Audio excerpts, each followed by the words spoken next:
तो आचार सार के अष्टम अधिकार का स्वाध्याय चल रहा था और उसमें भिक्षा शुद्धि का वर्णन था।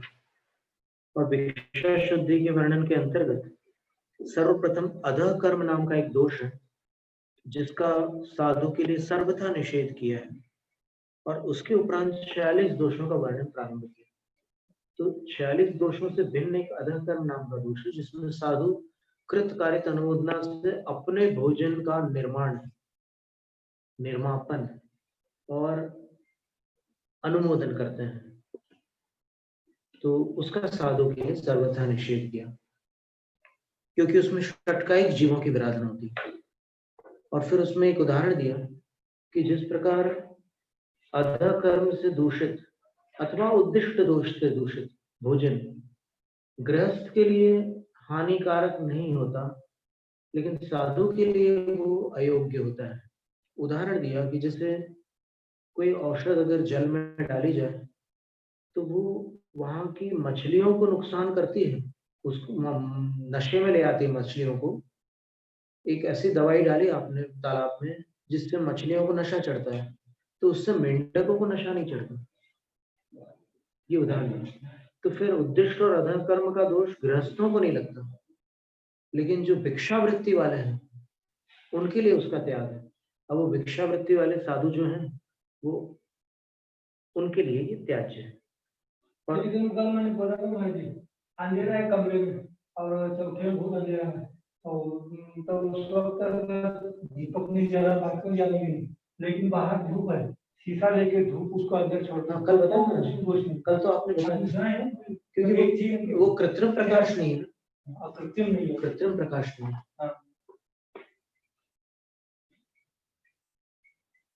वो पहले से करके रखना होगा उनको।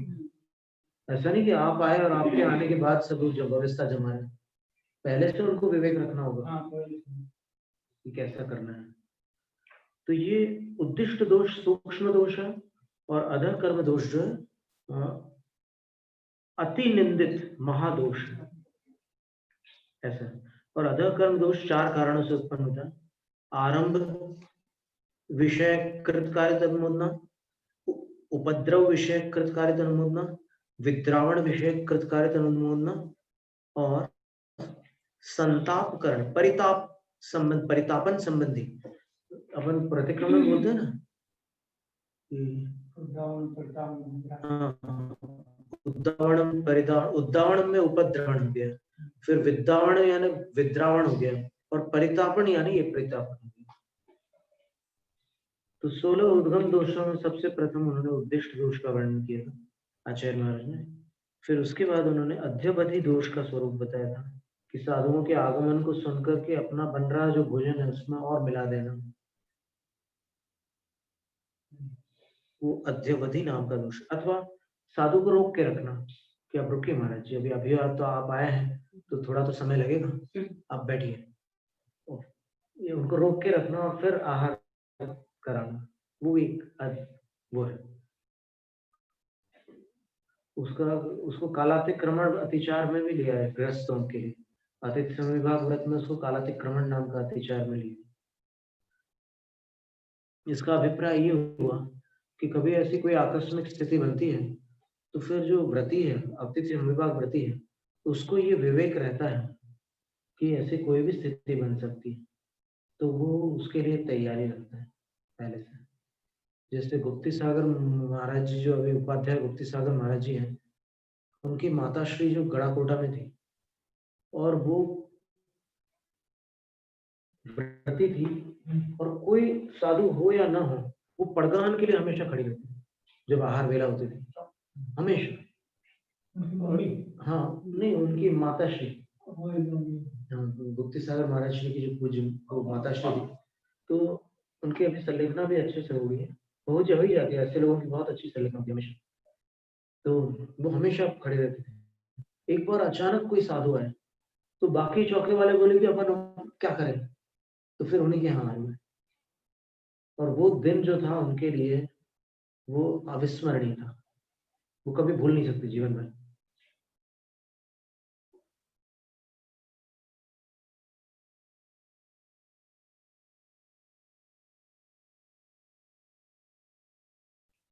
गुप्ती संगत में वो भी आर्ट्स मार्ग, कुछ आर्ट्स मार्ग है, कुछ चीजें हैं, कुछ फर्क है। हाँ थोड़ा कुछ बड़ों के बारे में विज्ञान संपर्क में आने के बाद थोड़ा सा बन गया। कहाँ पर मिलन हुआ था हमारा? समझ गुड़गांव में मिले थे। तो गुड़गांव में ये सब चर्चा निकली थी, पुष्पों के बारे में थोड़ी सी चर्चा थी। वास्तव में ये कोई ऐसी बड़ी जटिल समस्याएं नहीं है, थोड़ा सा बस आपको समझने की बात, थोड़ी सी बात, समझ की बात, बहुत अधिक बुद्धि लगाने की आवश्यकता ही नहीं है इसमें। केवल थोड़ा सा आप समझ लो कि क्या है, किस भूमिका में कौन सी हिंसा का त्याग होता है, इतना अगर बुद्धि आ जाए तो फिर सारा समाधान हो जाता है। इसमें दिल्ली में और ये पूजा अरे जी हम भूल गए, शकरपुर में पास में एक ज्ञान की माता मंदिर बनाया है, उसको मंदिर बोलते हैं। और वहाँ जाए हम अभिषेक पंचम तो देखा हूँ मैं। एक विजय नंदी महाराज, विजय नंदी महाराज थे के सर्वसार दो शिष्य वैष्णव जी। तो हम कभी नहीं बोलते थे, दिल्ली में जब तक इतने दिन तक है उतने दिन वहाँ रोज सवेरे 8 बजे जाते थे और अभिषेक देखते हैं। बात कहीं मिलता ही नहीं था, वैसा में कुछ कहीं नहीं मिलता, फिर लाल मंदिर बहुत दूर है वहां से। जल मंदिर है, कौन सा मंदिर बोलते हैं?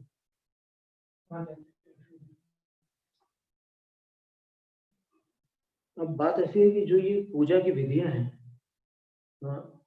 ये संपूर्ण जिन शासन नहीं है, जिन शासन बहुत बड़ा है, और फिर इसके बिना भी जिन शासन नहीं है, ये बात और ध्यान में रखना कि इसको आप उड़ा दोगे तो फिर वो जिन शासन नहीं रहेगा। दोनों बातें हैं।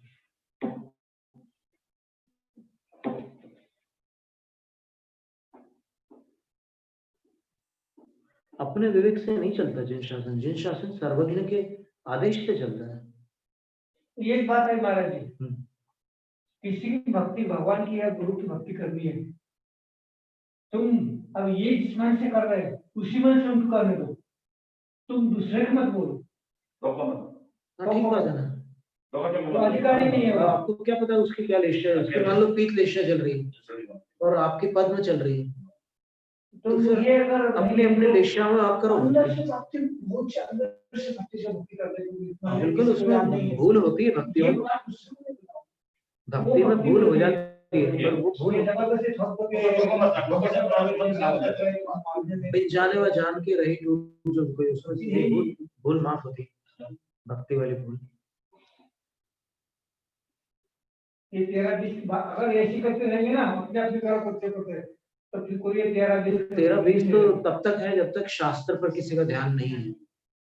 ये लड़ाई आगम को जिस दिन लोग मान लेंगे उसी दिन समाप्त हो जाएगी, खत्म। अगर किसी को ये विवेक आ जाए, असली विवेक की बात कर रहे हैं, तो विवेक ये है कि आगम सच्चा है, बस इतना अगर आपको विश्वास हो गया तो बस इसका नाम विवेक है। और अगर आपको ये लगता है कि तर्क सच्चे हैं तो वो विवेक का अतिरेक, और विवेक का अतिरेक दुर्विवेक होता है, अविवेक होता है। अब एक बात है कि बाहुबली कुंभोज बाहुबली है, कुंभोज बाहुबली का इतिहास क्या है? कुंभोज बाहुबली कृषि तो ये समझ भद्राचार्य ने जो गुरुकुल स्थापित किया एक देश, उसका मूल क्या है? कुंभोज बाहुबली है क्या एक्चुअली? वो कुछ नहीं, एक छोटी सी पहाड़ी है। उस पहाड़ पे क्या है कि जब उसके अभी सैकड़ों साल पहले सब वहां जंगल था, कोल्हापुर भी पूरा जंगल में था। कोल्हापुर कोई शहर के नाम निशान नहीं था, कहीं शहर नहीं था, पूरा गांव में कुंभल गांव में बिल्कुल छोटा सा गांव, वो भी जंगल के अंदर झाड़ी पीड़ी सब शेर भी सब आते थे वहां। उस झाड़ी में कुंभल बाहुबली से एक खेती थी, वह खेत के जंगलों में खेती थी लोगों की, किसान लोगों में। तो उस जंगल में एक मुनिवार रहते थे, उनका नाम बाहुबली मुनि। जो ये जिनसे भट्टारक है ना, जिनसे भट्टारक में जो पूर्वज वो एक भट्टारक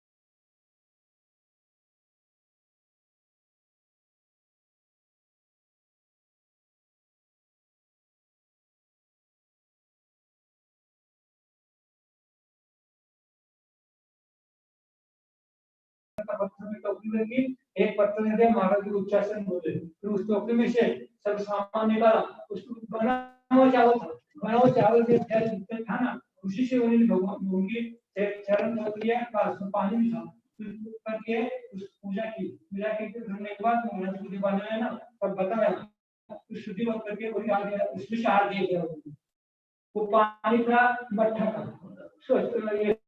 प्राशुद्ध पानी, उसने मट्टी छोड़ा, पानी में मट्ठा मिलाया, प्राशुद्ध पानी हो गया, उसको देखकर महाराज हाथ करके चले गए। अगर आज भी मानेंगे तो कोई मानेगा क्या?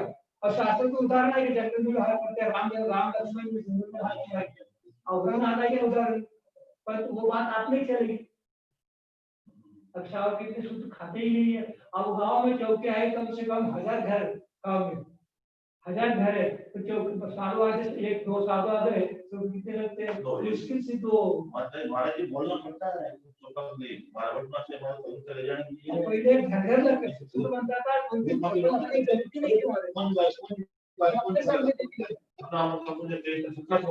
क्या की बात गांव में विदेशर महाराज गांव में और ये अगर साधु गांव में आ गया, मैं जब था गांव में आ गया तो 3-4 चौके लग जाते, अब नहीं लगता, लगाने कहे पंडित तो कहकर थक जाते, फिर बाद में पंडित जी बोलते महाराज जी कोई चौका नहीं लगा, एक पिताश्री महाराज थे, उनको वो तैयार नहीं था, फिर उनकी चौका लगाने तो उनकी मालिक प्रख्यान करने के बाद पूजा करते हैं, वो पूजा 3 तरह करें, अलग अलग करेंगे, जल चंदन आपके देखिए चढ़ा के, पहला देव गुरु की, फिर बाद में देव की, फिर शास्त्र की, फिर गुरु की, 3 अलग अलग पूजा करके बाद ही करेंगे, नहीं तीनों के एक साथ करें तो नहीं उठते। एक दिन क्या है इनकी तो अभी भी ऐसा होता है, दक्षिण कर्नाटक में अभी भी होता है। हाँ। जब भी वो पूजा करते हैं चौके में, तो सबसे पहले जो है जिनेंद्र भगवान को अर्घ्य चढ़ता है, फिर जिनवाणी को चढ़ता है, फिर गुरु को चढ़ता है, और फिर आहार शुरू होता है। यहाँ भी ऐसे होता है। इसलिए क्या कि वो पिता से मार किसी चौका नहीं लगाया, गाँव में आए किसी ने चौका नहीं लगाया, फिर लास्ट में गाँव में सब घूम गए, वहाँ एक कतार रास्ते में कतार पानी जाता है पानी, तो वो जा करके वो बहुत खोदित थे और नए साल थे, और उन्होंने गाँव में चौका नहीं लगा, कमंडल सब उल्टा कर दिया, अरे गाँव में सारे लोग भर गए, ऐसे भर गए, सारी चिल्लाए जहाँ करके वहाँ गटार में ऐसे नीचे गिर गए, गटार में गटार में नहीं होते कौन ये पिता से मारा, ऐसे करने के बाद फिर वो अपने शाम जो है अभी अपने निकल गए, और उस गांव में उसने कितना संकट आया, हमारे लिए पूरा गांव बहुत संकट आया, और लेते भी कुछ नहीं थे, मूंगफली दाना कूटा हुआ, उससे उतना गुड़ और 2 केला और दूध 1 गिलास, इतने आहार कुछ नहीं था, और पूजा ही पूरे जैनेतर सभी साधुओं का इतना ही आहार होता है, उनके यहाँ भी जैनेतरों में भी ये आहार है, मूंगफली भिगाई हुई हो रात भर की, वो ले ली सुबह, और केला ले लिया, और फिर ये जो महाराज जी बोल रहे हैं कि दूध लेते थे, बस ये 3 चीजें पर्याप्त है, 3 चीजें, इसके अलावा कोई आहार नहीं, जितने में सब काम हो जाता है उनका, उन साधुओं। आज भी यहाँ बात चलता ही रहता है, जैनेतर साधुओं में इतने 3 चीजों में काम हो जाता है।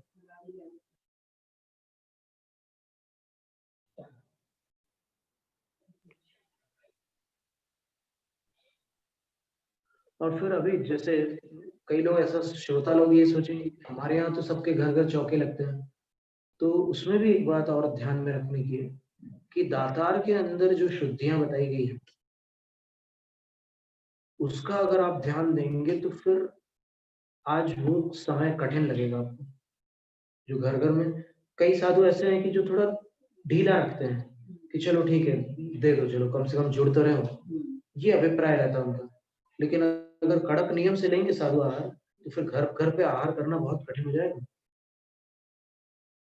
ये सोचने की बात है ना, वो शुद्धि कैसे रहेगी अगर उसी घर में आपका शौचालय है और उसी घर में आपका आहार हो रहा है, और कितनी दूर है वो, कुछ फुट दूर है, आप एक रेखा खींच लो, तो रेखा खींच देने से वो शुद्धि हो जाएगी क्या?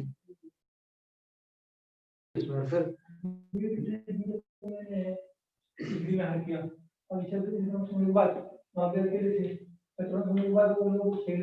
तो क्या करते थे, आने से पहले 2 सीढ़ी रखते थे, सब रख थे, बाकी बना करके तैयार रखते थे, सब बनाते थे गैस में, बना के गैस में भाग देते थे, वहां और मालूम नहीं पड़ता उसमें रात में नहीं लेके चलेंगे, इसके खाली कोयला रखा है, कोयला के जो रात को चाहिए कुछ भी नहीं है, और दे देते। फिर मैंने देख लिया, सब समझ गया क्या करूँ।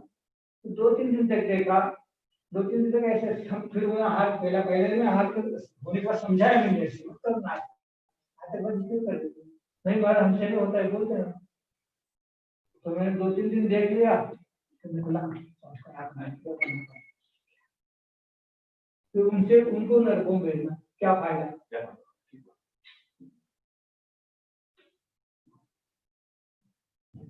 तो उद्दिष्ट दोष, अध्यवधि दोष, फिर पूति और मिश्र दोष।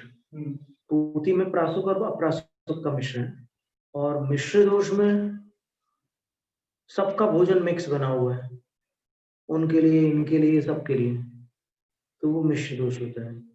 फिर स्थापित दोष में वो पात्र से पात्रांतर, फिर उससे कोई दूसरे पात्र में। तो इसमें ऐसा लिखा था कि एक पात्र जो पकाने का पात्र है और दूसरा पात्र शोधन पात्र है, बस ये 2 ही पात्र की अनुमति दी थी, और फिर तीसरा भोजन मतलब साधु के हाथ में देना है, ऐसा है। फिर बलि दोष का अर्थ भी बताया था कि यक्षादिकों को जो बलि दी जाती है, अर्थात जो नैवेद्य भेंट किया जाता है, उसमें से बचा हुआ भोजन नैवेद्य साधु को देना, वो बलि दोष है। अथवा यक्ष आदि को प्रसन्न करके साधु को अपने घर आहार कराना, मतलब यक्ष प्रसन्न हो जाए तो उनके चमत्कार से आपके घर पड़गान हो जाए, तो भी बलि दोष है। फिर प्राभृत नाम का जो दोष है, वो समय का उल्लंघन करने का नाम है। हाँ। फिर प्राविष्कृत दोष जो है, उसका अर्थ ये होता है कि चौके में प्रकाश करना, जो मनुष्य द्वारा करने योग्य प्रकाश है, गेह प्रकाश करण, जो कर सकता है मनुष्य, ऐसा प्रकाश करना, वो प्राविष्कृत कहा जाता है। अथवा बर्तन वगैरह को भी एकदम चमका देना और उसको स्थान से स्थानांतरित करना, ये भी प्राविष्कार दोष है। अब क्रीत और प्रामुष्य दोष का वर्णन। विद्या द्रव्यादिभिः क्रीतम क्रीतम प्रामृष्यमिष्यते स्तोकर्णं वृद्ध्य वृद्धिभ्यां यति दानार्थमर्जितम्। विद्या द्रव्यादिभिः क्रीतम, विद्या और द्रव्य आदि के माध्यम से क्रीत यानी खरीदा हुआ जो आहार है, वो मुनियों को देना क्रीत नाम का दोष माना गया है। यानी अपने पास जो द्रव्य यानी धन वगैरह है अथवा कोई विद्या वगैरह है, वो किसी को प्रदान की अपन ने, और उसके बदले में कोई भोजन अपन ने ले लिया, तो वो खरीदना ही हुआ। तो खरीदा हुआ भोजन साधु वो कराना क्रीत नाम का दोष है। फिर प्रामृष्य दोष क्या है?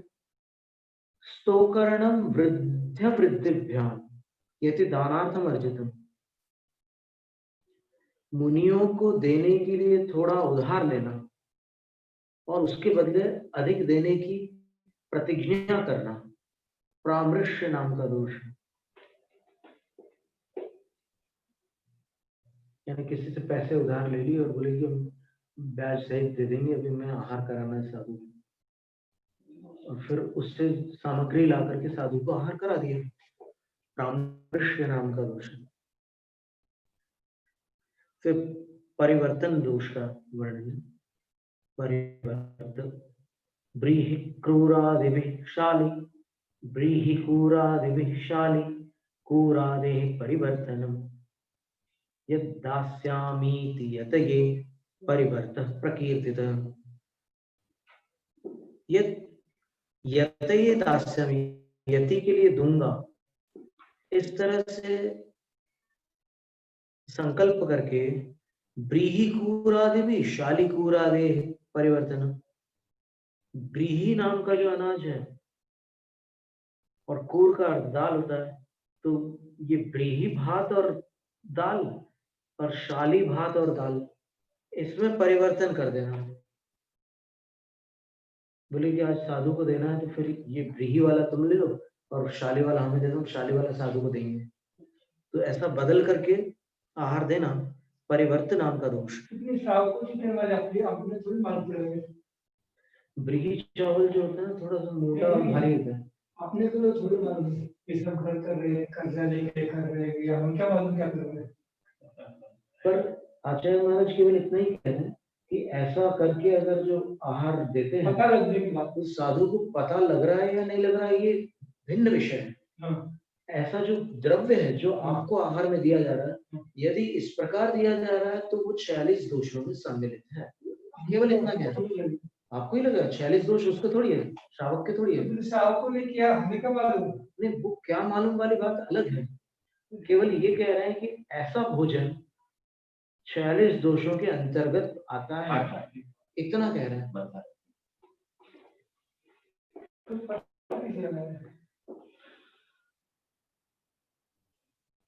पता लगाने के लिए अपने को डिटेक्टिव भेजना पड़ेगा, ब्रह्मचारी ब्रह्मचारी।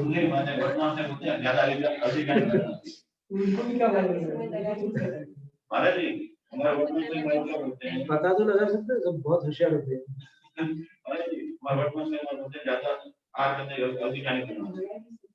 अवधि ज्ञान तो नहीं लगा सकता। और देखिए प्रतिक्रमण में यही सब तो बोलते हैं ना, तो ये शुद्धिकरण के लिए बोलते हैं, क्योंकि आहार की पूरी शुद्धि बहुत दुष्कर है। वो आप सोचो तीर्थंकरों के लिए, अब देखो कहते हैं ना कि नौकरों से बनवाया हुआ आहार नहीं ले सकते, पर ऐसा कहाँ लिखा है? ऐसा कहीं उल्लेख है क्या? नौकरों से नहीं ले सकते ये लिखा है। रसोइये से बनवाया हुआ आहार नहीं ले सकते क्या साधु? अगर उन्होंने बिल्कुल साधु के योग्य भोजन बनाया हो शुद्धि के साथ, तो लेने में कोई आपत्ति नहीं है। हमारा उनसे नहीं लेंगे अपन, क्योंकि वो वेतन ले रहा है। उसका मूलाचार में लिखा है कि दासी से नहीं ले सकते आप, और दासी से नहीं ले सकते तो दास से भी नहीं ले सकते। उसमें बाद में अंत में ये भी लिखा है कि यथा स्त्री तथा पुरुष, जैसे स्त्रियों का यहाँ निषेध किया है उन्होंने कि इन नारियों से मत लीजिए, तो उसमें एक दासी भी है। तो उसी प्रकार अंत में लिखा है कि ऐसे पुरुषों से भी न ले। तो दासी जैसे पुरुष कौन होंगे?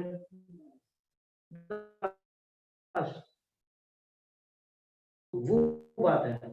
अब में सबसे प्रथम आहार हुआ अवसर निकाल का, आदिनाथ भगवान का गन्ने का रस राजा ने निकाला था क्या, या रानी ने निकाला था? बोलो।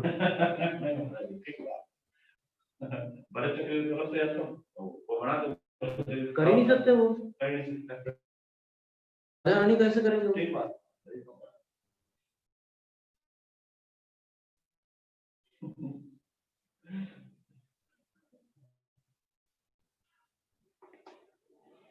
और चंदन बाला से जो आहार लिया महावीर स्वामी ने, वो चंदन बाला ने बनाया था क्या? वो तो जेल में थी। अपने हाथ का बनाया हुआ आहार भी दे सकते हैं, और फिर अपने जो योग्य सेवक हैं, जो विश्वास पात्र और शुद्ध सेवक हैं, उनके हाथ का बना हुआ भी ले सकते हैं। लेकिन वेतन लेने वाले के हाथ का भोजन अपन नहीं लेंगे, इतनी सी बात। ये महाराज जी अभी बाहर से आए, चौक में आए, केला लाए, कुछ ड्राई फ्रूट लाए। हाँ जी, लेना है, ऐसे बाहर से लेने में कोई बात नहीं है, कोई आपत्ति नहीं। देखिए अनाज का निषेध किया, अभी अपन ने क्या, अभी आने वाला है, ये आ ही रहा है, बस इसके बाद वाली आ रहा है श्लोक कि उसमें आच्छिन्न और अनाच्छिन्न दो भेद होते हैं। तो ये आप लोग जो दे रहे हैं बाहर की वस्तु, वो अनाज नहीं दे रहे हैं। तो देखिए इसमें आगे बस इसके बाद वाले श्लोक में वो वर्णन है जो प्रश्न आप लोग पूछा। स्यादायातम अभिभृतम स्यादायातम अभिहतम ग्राम वाट गृहांतरात योग्य मृज समासन्ना सप्त मात गेहतो यदि। बोलते हैं कि आयातम अभिहतम स्यात्, आया हुआ बाहर का आया हुआ जो भोजन होता है उसको अभिहत दोष से दूषित माना गया है। तो वो कहाँ से आया होगा? तो बोलते हैं ग्रामांतरात, किसी अन्य गांव से आया हुआ हो। वाटांतरात, वाट का अर्थ मार्ग होता है, गुजराती में बोलते हैं ना तुम्हारी वाट जो मराठी में बोलते हैं ना वाट, वाट का क्या बोलते हैं? रास्ता देखो, वाट वाट बगा, राह देखो, तो ये वाट का अर्थ राह होता है, संस्कृत शब्द है। देखिए अपन सोचते हैं कि मराठी लोग और गुजराती लोग क्या वाट वाट कर रहे हैं, तो वाट वाट आप सम्मान करो उस भाषा का, संस्कृत भाषा तो प्राकृतिक। तो गांव से वाट से मतलब रोड क्रॉस करके आया हुआ जो भोजन है उसका मना कर रहा हूँ। और गृहांतरात यानी दूसरी सड़क से आया हुआ जो भोजन है, दूसरे घरों से आया हुआ जो भोजन है, वो योग्य कब तक के हैं? तो बोलते हैं कि ऋजु समासन ना सप्तमाद गेहात। एक सरल पंक्ति में अगर 7वें घर से घर तक के बना हुआ भोजन आपके पास आ रहा है तो फिर योग्यम बोले, वो योग्य आप ले सकते हैं। और अगर 7 घरों को छोड़ करके कहीं और से आ रहा है तो फिर वो नहीं ले सकते। उसमें मूलाचार में अन्न लिखा है। जैसे हमारे निकाल के लेके आए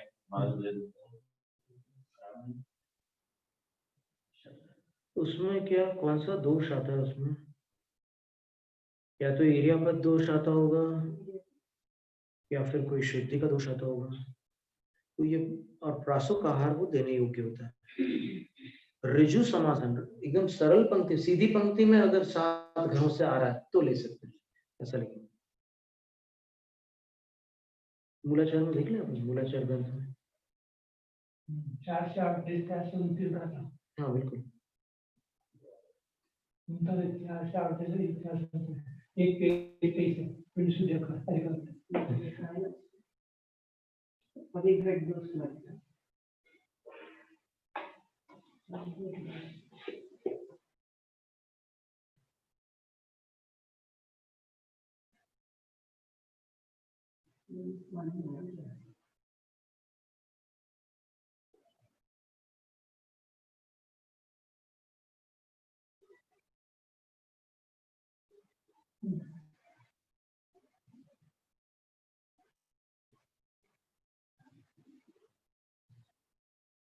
देशत्य संपत्ति द्वियम पण अभिघटम व्याना।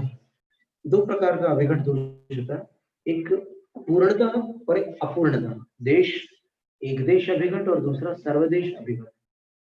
तो आचिन्न मणाचिन्नम देशाभिघटम भवे द्वियम। और देशाभिघट दोष में 2 भेद होते हैं, आचिन्न और अनाचिन्न। आचिन्न जो है वो योग्य है और अनाचिन्न जो है वो अयोग्य है। अब उसका वर्णन करके लिखा है आगे की गाथा में। उज्जुति सत्तहिवा उज्जुति सत्तहिम वा घरे ही यदि आगतम तु आचिन्नम। अगर सीधी पंक्ति के 3 या 7 घरों के बीच से आ रहा है भोजन तो फिर वह आचिन्न कहलाता है, योग्य। और परदो वा तेहि भवे तब विपरीतम अनाचिन्न। और उनके आगे से वहां से आ रहा है तो फिर वो अनाचिन्न होता है, अयोग्य होता है। फिर सर्वाभिघट में क्या आता है? सर्वाभिघट के 4 भेद हैं। सयगामे परगाम, स्वग्राम परग्राम, स्वदेश परदेश। तो पूर्वा पर पाढ़ण यडम पढ़मम शेषम पिनादत्वम।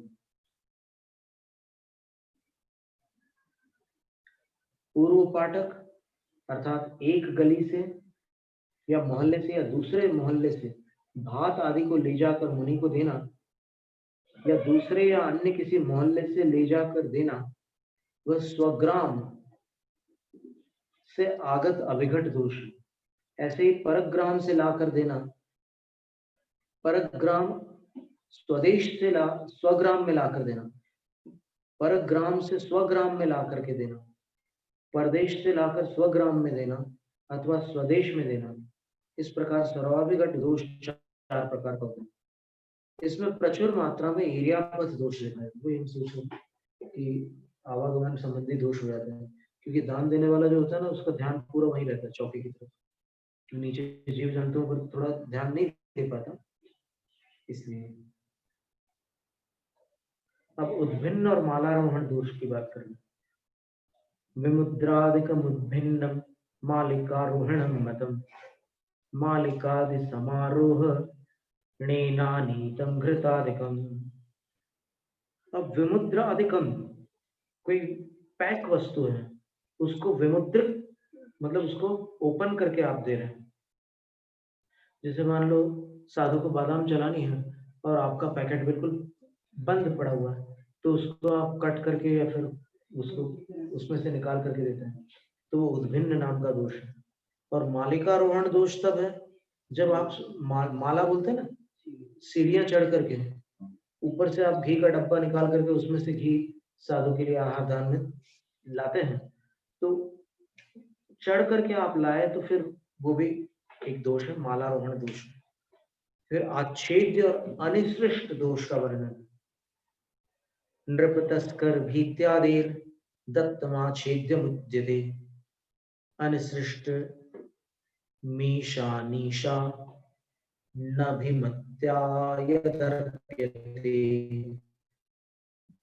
नृप तस्कर की भीति से, राजा के डर से या चोरों के डर से या और भी किसी के डर से, दत्तम दिया गया आहार आच्छेद्य नाम का दोष है।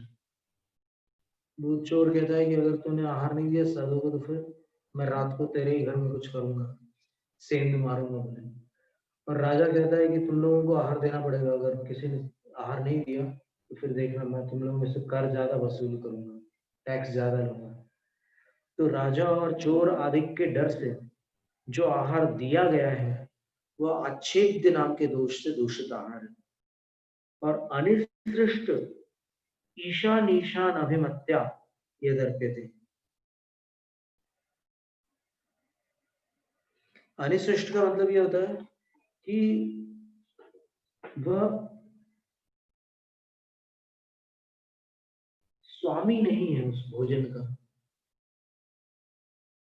जैसे क्या होता है कि कोई बाहर से आया, वो यहाँ के रोटी दाल सब्जी वगैरह देने लग गया, तो वो अनिशार्थ दोष है, क्योंकि उस द्रव्य का स्वामी वो नहीं है। एक बार एक विद्वान थे, तो फिर वो भोपाल में उनसे लोगों ने कहा कि आप भी दे लो पंडित जी, आहार दे लो। तो बोले कि मेरा सामान तो नहीं है, मैं कैसे शुद्धि बनूंगा, दूसरे के सामान की शुद्धि मैं कैसे बनूंगा। तो फिर लोगों को लगा कि सब सही कह रहे हैं पंडित जी। और अभी अपन जब पढ़ते हैं शास्त्र में तो वहां पर भी यही बात लिखी हुई है कि दूसरे के द्रव्य को अगर आप दे रहे हैं तो वो गृहस्थ धर्म की अपेक्षा से देखो तो अतिथि संविभाग व्रत में पर व्यपदेश नाम का अतिचार है। पर व्यपदेश का मतलब होता है कि वो द्रव्य, व्यपदेश का अर्थ नाम होता है और पर का मतलब पराया, वो किसी अन्य के नाम का पदार्थ है। जो द्रव्य वो आपका द्रव्य नहीं है और आप नाम लेकर के बोल रहे हो कि महाराज जी ये उनकी तरफ से, तो उनका नाम लेकर के आप द्रव्य दे रहे हैं। अथवा अन्य दात्री देयार्पण, सर्वार्थ सिद्धि में तो उसकी परिभाषा लिखी है, अन्य दाता का द्रव्य दे देना साधु को। आपका द्रव्य नहीं, वो अन्य दाता का द्रव्य है, तो वो अतिथि संविभाग व्रत में भी अतिचार है और 46 दोषों में भी एक दोष है। स्वामी का ही द्रव्य साधु लेते हैं, जो उस द्रव्य का स्वामी नहीं है उससे लेने पर उसको दान का फल नहीं मिलता है, उसको सहयोग का फल मिलता है। तो दान का फल जो भोग भूमि और देवलोक है वो उसको प्राप्त नहीं होगा, सहयोग करने का जो फल है वो मिल सकता है।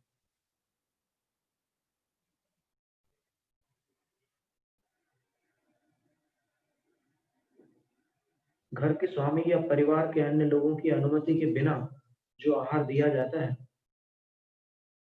मतलब अगर उनकी सहमति हो तो फिर ये दोष नहीं लग रहा है। जैसे चौके के जो दातार लोग, जो प्रमुख स्वामी हैं, वो अगर किसी को साथ में करके फिर आहार देते हैं आपको, तो फिर वो साथ में जो आए हैं भले ही उनका पैसा नहीं लगा उसमें, लेकिन सहमति होने के कारण वो निर्दोष आ रहे हैं। ये बहुत सुंदर बात है।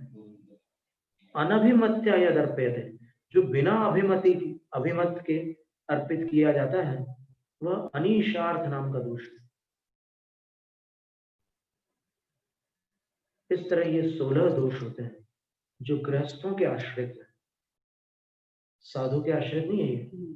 ये गृहस्थों के कारण साधु को लग रहा है, साधु तो निर्दोष है इसमें, पर फिर भी वो भोजन दूषित हो रहा है इन गृहस्थों के कारण, जो इस प्रकार से आहार देते हैं। ये साकार शास्त्र में नहीं कहा है ना, अब पंचम का जो मोक्ष तो नहीं होता है, साधु साधु कैसे है, हर देने वाले कैसे है, उसके कारण तो हमको दोष लग गया, इसलिए वो क्यों होता, बुद्धि वैसी हो रही जैसे कि वाणी जैसे जैसे तो देगा इसलिए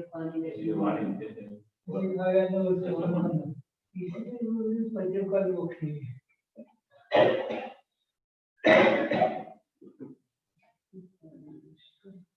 अब उत्पादन दोष जो होता है ना, अभी समय हो चुका है, वो साधु के आश्रित होते हैं। अधर्म दोष से अलग दोष है, 16 प्रकार के ऐसे दोष हैं।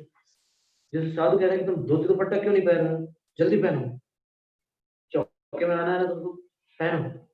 तो उसको नहाने को कहते हैं, धोती दुपट्टा पहनने को कहते हैं, और आहार देने की खुद प्रेरणा करते हैं, तो फिर वो दोष लगता है, मूल कर्म उसका नाम दोष। अभी इसमें आने वाला है, अपन कल पढ़ेंगे। पर ये साधु के आश्रित दोष होते हैं, ऐसे दोष, यानी व्यक्ति विशेष को प्रेरित करने का निषेध। आप सामान्य रूप से कह दो कि आहार देना सबका कर्तव्य होता है, फिर उसके श्रेष्ठ फल होते हैं। आप एक व्यक्ति को कह रहे हो तुम नहाओ और धोती पहनो जल्दी से, आहार का टाइम हो। ये अनुभव वचन में बोलना अलग बात होता है, आदेशात्मक बोलना अलग होता है। जैनम जैतु शास्त्र तथा प्राणी